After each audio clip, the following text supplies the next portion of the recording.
Itu nanti semuanya yang namanya orang bisa melihat Tuhan itu, yang tadi seperti ngelihat putih berkilau menggelantang, itu satu. Mata hatinya terbuka, mata betul-betulnya ini juga melihat, plus otaknya itu betul-betul logik gitu loh. Nggak gampang terganggu dengan hoax, nggak gampang terganggu dengan pimpinan-pimpinan, nggak gampang terganggu dengan pembicaraan-pembicaraan buruk, nggak gampang terganggu dengan ada suatu kepentingan tertentu di balik itu semua. Dalam nama Bapa dan Putra dan Roh Kudus.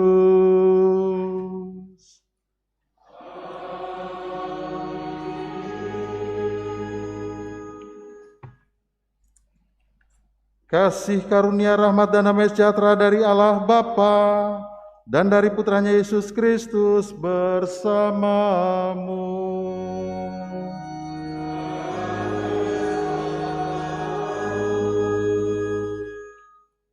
Misa pada pagi hari ini untuk Prapaskah kedua. Bacaan pertama mengungkapkan keimanan Abraham menyerahkan putra kesayangannya. Nanti akan dijelaskan yang tidak lain dan tidak bukan adalah Ishak. Suatu contoh keimanan yang luar biasa, Allah memberikan contoh sesudahnya yang sangat luar biasa juga, menyerahkan putranya yaitu Yesus Kristus yang harus benar-benar kita diarahkan untuk mendapatkan teladan yang seperti itu.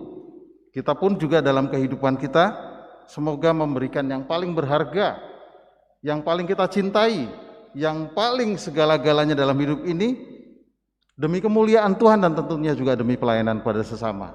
Maka saudara-saudara yang terkasih, marilah kita hening sejenak untuk mengakui kekurangan kelemahan kita di hadapan Allah supaya layak merayakan peristiwa penyelamatan ini. Marilah berdoa.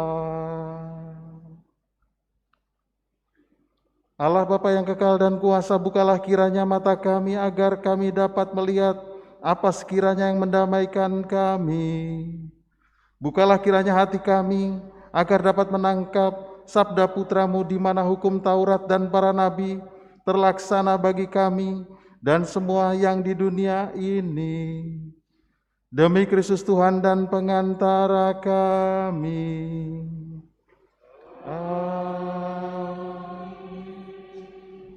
Para bapak dan ibu, suster, saudara-saudariku, kaum muda, dan juga anak-anakku sekalian semuanya yang dikasihi Tuhan. Selamat pagi, berkah dalam.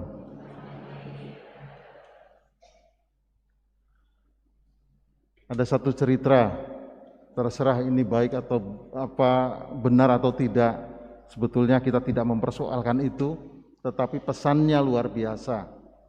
Ada seorang Portugal yang sangat kaya raya, mungkin kalau yang disebut dengan miliardernya dolar, itu pasti sudah uangnya triliunan, jadi uangnya banyak sekali.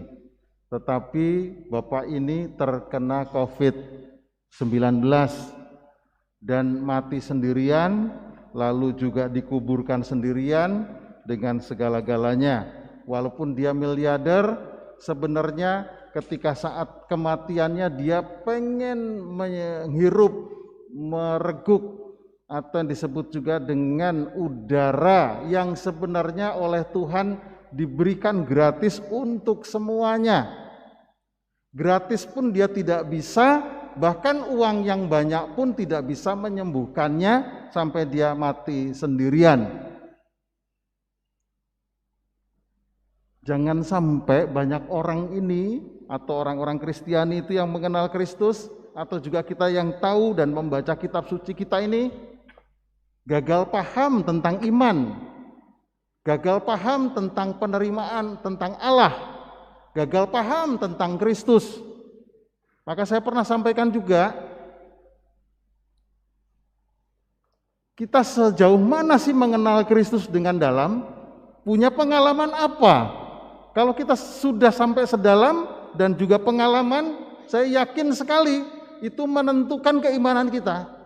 Tapi sejauh kita juga tidak terlalu memikirkan tentang Tuhan dan tidak pernah berpikir ke sana, hanya untuk berpikir keluarga atau juga mungkin diri kita sendiri, tidak akan pernah sampai, dan keimanannya segitu.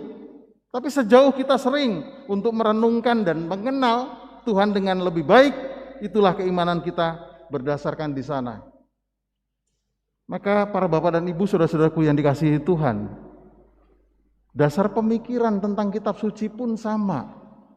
Sekali lagi kita ini orang-orang Kristiani yang mengenal Kristus, yang mengenal kitab suci Deuterokanonika. Kita kenal dasar dan awalnya, apapun. Kalau berbicara soal puasa, ya puasa yang ada dalam kitab suci kita, bukan puasanya orang lain. Ini gagal paham nih nanti. Selalu membandingkan nanti dengan tempat lain. Kita nggak pernah jangan dan ngurusi orang lain atau keyakinan orang lain. Ini sangat buruk sekali kalau sampai kelompok kita, agama kita, itu ngurusi keimanan orang lain. Kita tunjukkan aja dengan teladan, dengan yang kebaikan. Ngurusi ngomong tentang puasa, ngurusi puasa yang lain. Nggak perlu. Di kitab suci kita ada. Puasa bagaimana? Juga berbicara tentang surga dan neraka. Bahkan di kita tidak terlalu mengenal neraka. Mungkin surga yang dijanjikan Tuhan itu selalu didengung-dengungkan dan banyak. Berpikirlah itu. Nggak usah mikirin tempat lain. Apalagi sampai berpikir dibandingkan dengan tempat lain. Nanti sampai pernikahan pun Anda akan bingung. Lalu akhirnya karena kebingungan dan kebodohan itu dibanding-bandingkan, dan sekali lagi maaf, kita ini nggak ada kebohongan loh. Bicara soal kiamat juga, kita tuh nggak ada bicara soal kiamat kayak di tempat lain. Bicara saja akhir zaman kayak apa. Apalagi tentang Kristus, harus dibandingkan dengan Nabi Isa. Udah, nggak sambung.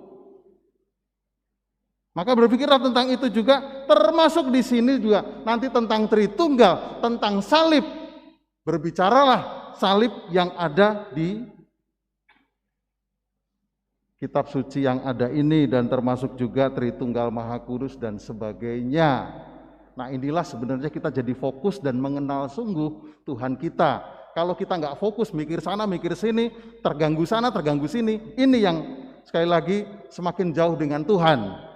Bagaimana bisa ditampaki? Bagaimana bisa melihat begitu putihnya menggelantang? Bagaimana bisa melihat Tuhan itu maha agung dan besar dan maha baik, maha pengampun?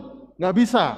Kalau sekali lagi kita selalu dikecohkan dengan, termasuk Ishak. Di kitab suci kita jelas-jelas yang sudah bertahun-tahun lebih dahulu tertulis, di sini yang benar akan disembelih Ishak. Ishak ini siapa? Anak Abraham. Anak Abraham dengan siapa? Satu-satunya sebenarnya. Abraham tuh istrinya ratusan. Tapi yang istri permaisuri, yang resmi, yang sah, yang betul-betul karena Allah, hanya Sarah. Jangan dikecohkan dengan yang lain, selirnya, gundiknya, atau juga istri-istri yang lain, atau juga mungkin hamba-hamba yang diperbudak sebagai istri. Jadi jelas di sini ya Ishak. Kok keganggu dengan hal yang lain? Ini gampang, di kitab suci kita ada kok, nggak ngebohongi. Masa dibilang yang duluan berapa tahun, ratusan tahun yang lalu, terus ini yang bohong? Aneh kan? Kita nggak gagal paham, supaya kita fokus. Jadi Sarah itu yang disebut mandul, yang nggak punya anak, yang umurnya sudah tua, yang nggak mungkin lagi melahirkan, tapi kok ya mengandung. Ini luar biasa kekuatan Tuhan. Permaisuri asli nih ya, satu-satunya. Jadi kan si Ishak ini anak ajaib. Abraham aja keganggu dengan nggak mungkin, sudah tua, mandul, nggak mungkin melahirkan, kok melahirkan Ishak. Makanya Ishak itu sebetulnya artinya tertawa dalam arti kata, karena si Abraham itu nggak terlalu percaya, maka dia untuk sementara sebelum lahir Ishak dia bisu. Karena apa? Karena dia tidak percaya pada Tuhan. Maka tidak bisa keluar segala-galanya. Dan dia tidak bisa melihat apa-apa. Dalam arti kata tidak melihat apa-apa, tidak melihat sebetulnya kebesaran Tuhan. Jadi Ishak ini anak ajaib. Anak yang dinanti-nantikan, yang ditunggu-tunggu, yang sangat disayang. Karena hanya satu-satunya permaisuri, lalu ditunggu-tunggu melahirkan nanti untuk menyambung tahtanya, menyambung kekayaannya, menyambung keluarganya, keturunannya dan seterusnya yang sah dan resmi. Maka disayang sekali. Dan juga ternyata Ishak ini betul-betul yang menunjukkan taat, setia, pasrah, dan dia percaya kepada Tuhan atas permintaan bapaknya sembelih. Disinilah kita ditantang, disinilah Abraham ditantang. Maka tetap juga karena Tuhan yang minta, maka dikorbankan dan mulai dipersembahkan. Ingat, Ishak nggak keganggu dengan yang lain. Tapi ternyata karena kesetiaannya Abraham, karena Abraham dicoba untuk betul-betul nggak dia lebih mengutamakan Tuhan atau mengutamakan yang lain, kesenangan dan sebagainya, maka ternyata Abraham adalah bapak orang beriman pertama yang luar biasa pada Tuhan. Betul-betul jadinya dia bisa melihat Tuhan dengan jelas. Itulah yang disebut dengan tadi, kalau melihat itu dekat, ditampaki Tuhan, dapat bukti pengalaman yang hebat. Kalau orang sudah punya pengalaman dengan Tuhan dan jelas dan pasti, apalagi sampai menangkap juga dengan membela dengan janji-janjinya. Maka saudara-saudara terkasih, untuk kita sekarang renungkan apa? Nanti kita juga lihat Injil dan juga lihat bacaan kedua, sama satu kesatuan. Apa yang paling kita cintai di dunia ini? Apa yang paling berharga di dunia ini? Kalau Tuhan menghendaki, serahkan. Siapapun, sedang kalau Tuhan sudah menghendaki, serahkan, ikhlas. Tuhan akan menggantikan. Dan bahkan Tuhan sudah memberikan yang terbaiknya, nanti putranya yang akan menyelamatkan, surga penggantinya, atau juga disebut dengan kehidupan abadi, kebahagiaan kekal abadi. Jadi apapun yang kita cintai, yang kita sayangi, dan juga yang paling berharga, kalau Tuhan menginginkan, apakah kita juga ragu? Tuhan segala-galanya dalam hidup ini. Kita harus serahkan dan berani untuk itu. Apalagi yang semua yang kita miliki. Apalagi untuk di dunia ini sebetulnya tidak ada yang lain-lain. Maka saudara-saudara terkasih, termasuk mungkin kalau saya punya keluarga, saya punya istri. Istri saya sibuk mencari Tuhan di gereja. Istri saya mungkin juga sangat berkarya sosial di mana-mana, dan kadang-kadang juga mungkin harus nggak bisa ngatur waktu untuk keluarganya. Kadang-kadang malah dimarahi. Kamu istri, kamu suami, nggak pernah memperhatikan keluarga, hanya cari-cari Tuhan. Kesana sini nggak boleh, dan berbagi nggak boleh, kita pasti ada kepentingan dan seterusnya. Biasanya orang yang pelit dengan berbagi ini akan pelit juga dengan perhatian kepada Tuhan. Kalau orang tidak pelit sama Tuhan, dia akan juga gampang berbagi kepada yang lain. Karena Tuhan pasti akan mengganti. Disinilah betul-betul yang paling berharga, Allah betul-betul kalau sudah meminta, serahkan dan bagikan dan ikhlaskan dan relakan, Tuhan betul-betul akan menggantikan berkali-kali. Saudara-saudara terkasih, kita ada banyak keluarga yang kadang-kadang juga untuk memperhatikan untuk sosial, untuk yang mana-mana. Jangan ditahan, itu benar-benar perhatian buat Tuhan yang satu dan gak gagal paham. Tapi ya memang betul, tidak apalagi harus melayani keluarganya, harus melayani ini memang tidak harus dalam arti kata meninggalkan, melupakan, dan itu juga tidak benar. Itu harus terbukti dengan sesama atau di sekitarnya.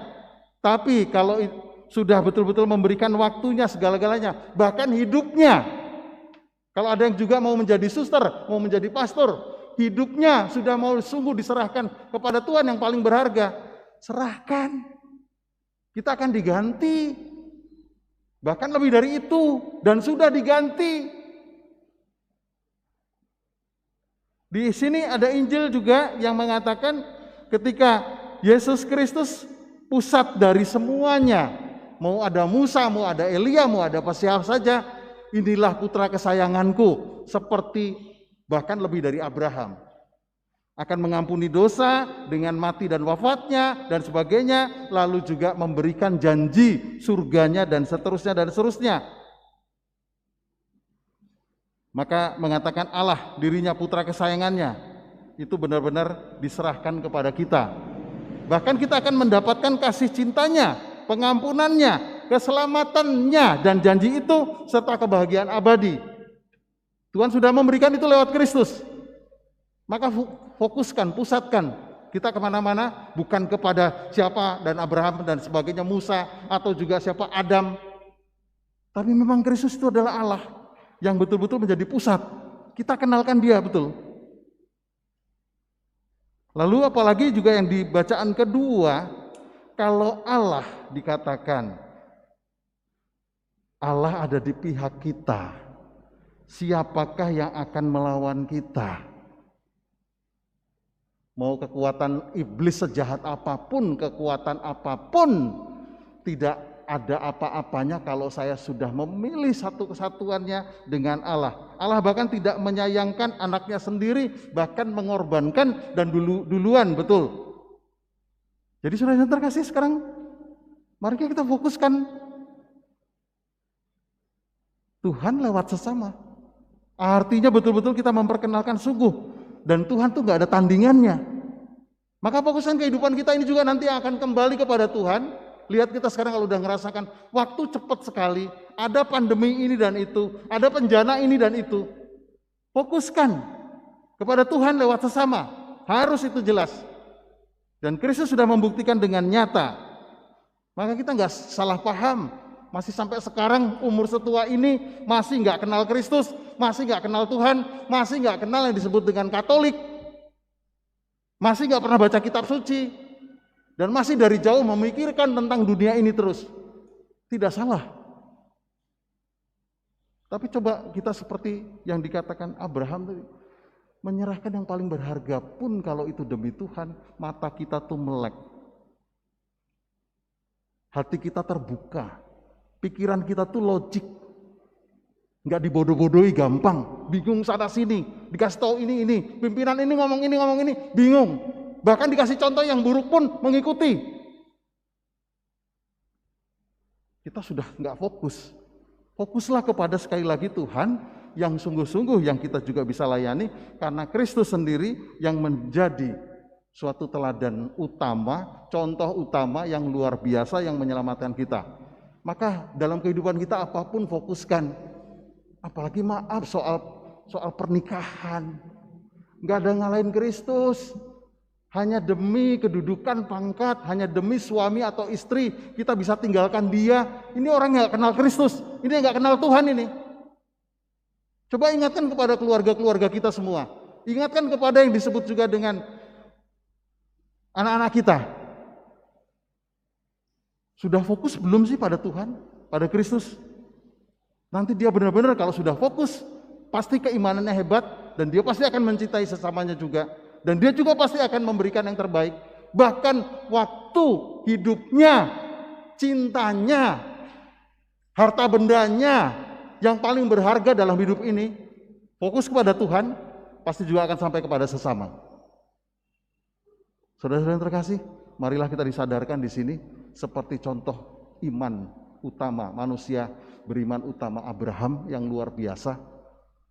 Jangan dikecohkan dengan hal-hal yang buruk. Fokuslah ke sana. Lihat, Abraham sungguh-sungguh matanya ngelihat dan dekat dengan Tuhan. Dan terbuka, termasuk para murid ini juga. Melihat betul-betul ini loh penyelamat. Ini loh yang disebut juga dengan yang nanti menuju kepada kebahagiaan surga. Maka apapun kalau Tuhan sudah mau dan menghendaki, kita serahkan. Hidup kita, mati kita, iman kita, dan segala-galanya, harta benda dan sebagainya. Tapi juga sekali lagi, kalau kita sudah kenal Tuhan, maka otak kita ini dibuka. Kalau sampai sekarang ada otak yang masih belum menangkap, otaknya belum dibuka, dan belum pengen seluruhnya kepada Kristus, kepada Tuhan. Itu nanti semuanya yang namanya orang bisa melihat Tuhan itu, yang tadi seperti melihat putih berkilau menggelantang, itu satu. Mata hatinya terbuka, mata betul-betulnya juga melihat, plus otaknya itu betul-betul logik gitu loh. Nggak gampang terganggu dengan hoax, nggak gampang terganggu dengan pimpinan-pimpinan, nggak gampang terganggu dengan pembicaraan-pembicaraan buruk, nggak gampang terganggu dengan ada suatu kepentingan tertentu di balik itu semua. Kita fokus kepada Tuhan, dan Tuhan akan membuka itu semua. Maka kita juga sama, nanti akan melihat Tuhan betul-betul dengan jelas, pasti yang disebut itu, dan juga betul di sini telinga kita juga akan mendengar, otak kita terbuka, hati kita, dan juga pasrah serta menjadi nalar dalam pemikiran keimanan kita. Mari saudara-saudara yang terkasih, kita belajar dari iman Abraham dan juga tentunya Ishak, tapi juga kembali kepada kitab suci kita, mendekatkan diri kepada Kristus yang sungguh-sungguh teladan utama dan baik dan pengampunan serta menjanjikan surga dan kebahagiaan abadi nantinya. Amin. Marilah berdoa.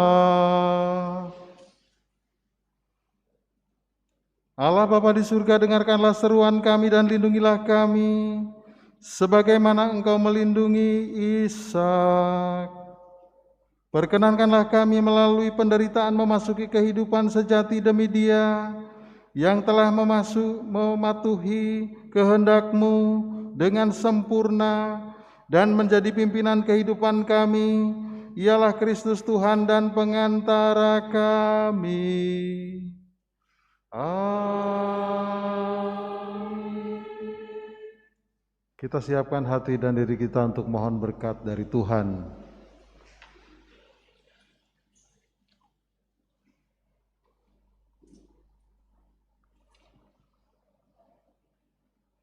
Tuhan bersamamu.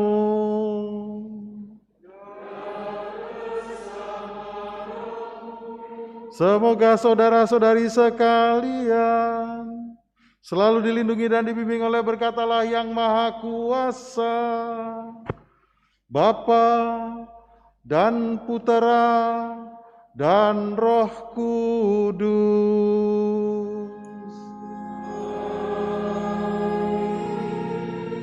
Saudari-saudara sekalian, perayaan Ekaristi sudah selesai.